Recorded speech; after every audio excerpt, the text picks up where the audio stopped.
All right, hello everybody. Welcome to our next lesson here. This is Stress Reactions Part A.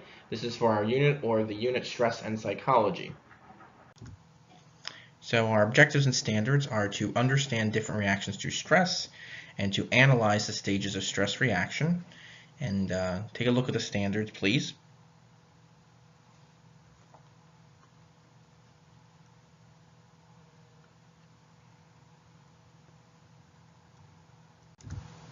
And our desired result, what are different reactions to stress? Some vocabulary. Anxiety is a vague, generalized apprehension or feeling of danger. Anger is an irate reaction, likely to result from frustration. And fear is a usual reaction when a stressor involves real or imagined danger. So the response to stress. People react to stress differently, but our bodies are holistic, meaning they're integrated, meaning that our emotions are tied to our physical well-being is tied to our emotions, our mental health, and things like that. So a physical illness can sometimes be brought on by poor mental health, such as we're feeling really stressed or anxious or nervous. If that anxiety or that stress continues for a long period of time, it can have a negative impact on your overall physical health as well. You may feel sick or weak or things like that.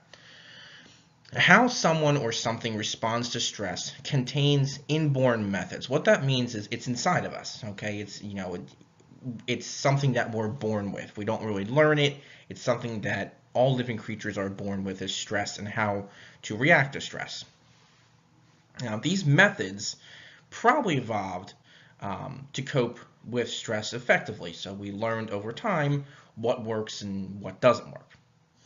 Now, similar to how our body might respond physically to if we cut ourselves or scrape our knee or something like that, our body will react by building new tissue.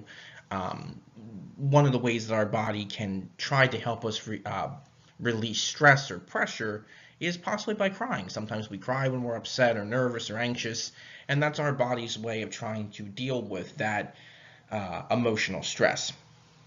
However, some of the methods that our ancestors used excuse me, hundreds of years ago to deal with stress are not necessarily useful for the modern age, but despite that, we still kind of revert or go back to what our ancient kind of caveman, Neanderthal ancestors did to cope with stress, instead of trying to figure out more modern ways.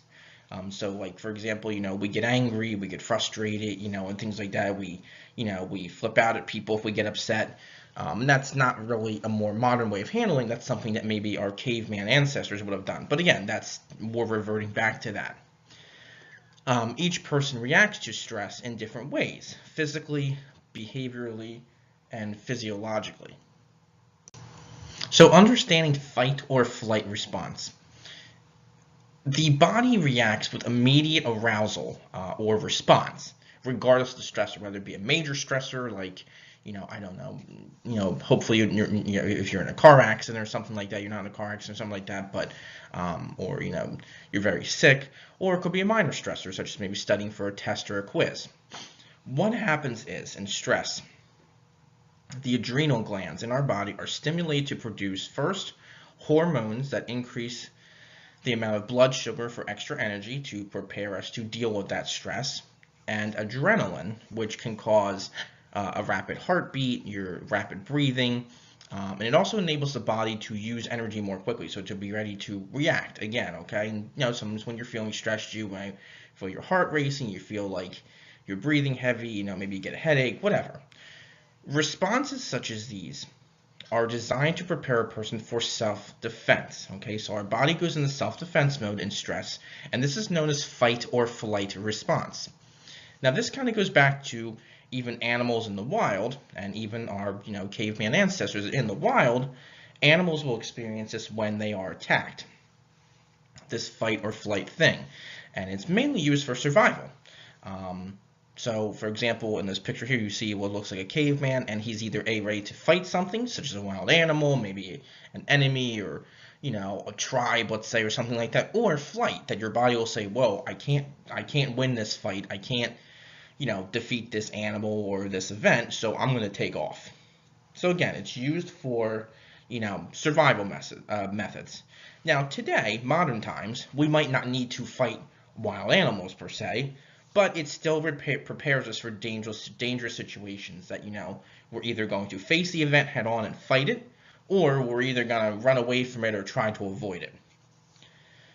Sometimes, if this stress persists for long periods of time, it can result in exhaustion and, unfortunately, sometimes death. So the stages of our body stress reaction. Hans Seyler, we've talked about him before. He was a psychologist and researcher, and he identified 3 stages in the body stress reaction. And he called this the general adaptation syndrome. There's 3 stages to how our body reacts to stress. The first stage is alarm, and this is when the body prepares for fight or flight response, and the person becomes very alert to the environment and their emotions. So maybe you're watching a scary movie in a movie theater at home or whatever, and you start to feel stressed or anxious as you're watching the movie, and you become very alert to every sound that's going on in the movie, everything that's going on in the movie. Maybe the person next to you in the movie theater eating popcorn loudly or whatever, and your body might become kind of tense. You might want to close your eyes or whatever. So this is the alarm stage. Your body's stressing in reaction to that movie. The second stage is resistance. The person finds a way to deal with the stress and they try to push it off.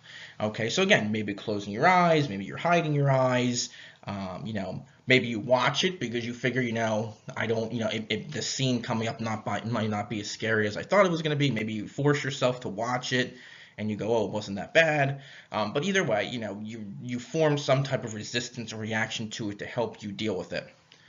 And then exhaustion. This can occur if the stress continues. So again, if the movie continues to be scary, or maybe you can't deal with it, you have to leave the movie theater, whatever. You turn the channel or whatever, you turn the movie off. But if that stress were to continue, it could cause you to become disoriented, exhausted. You could maybe develop delusions. So again, these are the 3 levels of that. So there's some cognitive and emotional responses to stress. And excuse me, these are more short-term psychological stresses instead of long-term. So these kind of last for a short period of time and then they kind of go away. Anxiety is the most common response to a sudden and powerful stressor. An example of anxiety might be if somebody's walking past their boss at work in the morning and they say good morning or hello to their boss, and the boss kind of keeps walking and doesn't acknowledge them, maybe the person begins to feel anxious or anxiety because they feel like maybe they did something wrong, maybe their job is in jeopardy, so they begin to feel a little anxious or nervous about that. Another reaction is frustration. Frustration may result in a response of anger by someone. Let's say maybe there's a senior football player at the high school and he doesn't get to play in the big game of the year for whatever reason, and his coach puts him on the bench or whatever. So in response to that, he throws his helmet in frustration and in anger. Another cognitive reaction to stress is fear. Fear can occur at any time, and fear causes a person to withdraw or flee, but sometimes they're not able to. So, sometimes, you're kind of, there's a phrase out there, you're frozen in fear. So maybe, maybe there's a big roller coaster and your friends are forcing you to go on it and you really don't want to go on it, but you don't want to, not go on the ride with them. So you're just kind of frozen. You just don't really move. You don't really talk. You just kind of stand there in line and ready to get on the roller coaster and just kind of, in your head, you're kind of screaming out loud that you're nervous, but you're just kind of frozen. Your friends might say, oh, what's wrong with you? But you just don't talk or say anything. So that's, fear can cause us not to react as well. Now, there's other cognitive and emotional responses to stress as well. Short-term emotional responses can be, people might have minor irritations, like, maybe a kid, doesn't pick up their clothes and the parent freaks out at them because they asked them so many times to pick up their clothes. A person might not have joy in daily pleasures, such as maybe they're not talking at the dinner table. They don't, they seem like they're not really enjoying the conversation. You could be doubtful of your abilities, like you kind of doubt your abilities to do things. Person could be short-tempered, again, kind of snapping easily at people, and again, feeling more anxious. However, cognitive reactions can also include things like difficulty in thinking. Maybe you make a poor decision. Maybe instead of studying for your test or quiz one day, you go out for a bike ride with your friends, and then you come home late, and you didn't get time to get your homework done or your schoolwork done, and not that might be a poor decision if you're not able to handle that. Sometimes also, continued frustration can lead to a person feeling burnt out. And this is true for a lot of adults sometimes in their jobs where they're overly stressed at work. They're just not, they don't feel like they're getting their work done. They don't feel like they're doing a good job at work. And, they might say, I'm just really burnt out, and I can't focus. I'm not getting my work done. So continued frustration can lead to that. We're going to talk about psychological disorders in our next chapter, next week sometime, but a psychological disorder that can form from stress is something called post-traumatic stress disorder, or short for PTSD. And this involves a person suffering from severe or the long-lasting after effects of a traumatic event, such as a lot of soldiers coming home from war may suffer this. They hear a firecracker and they think it's a gunshot, or things like that, and it kind of makes them upset or nervous, and they start to freak out.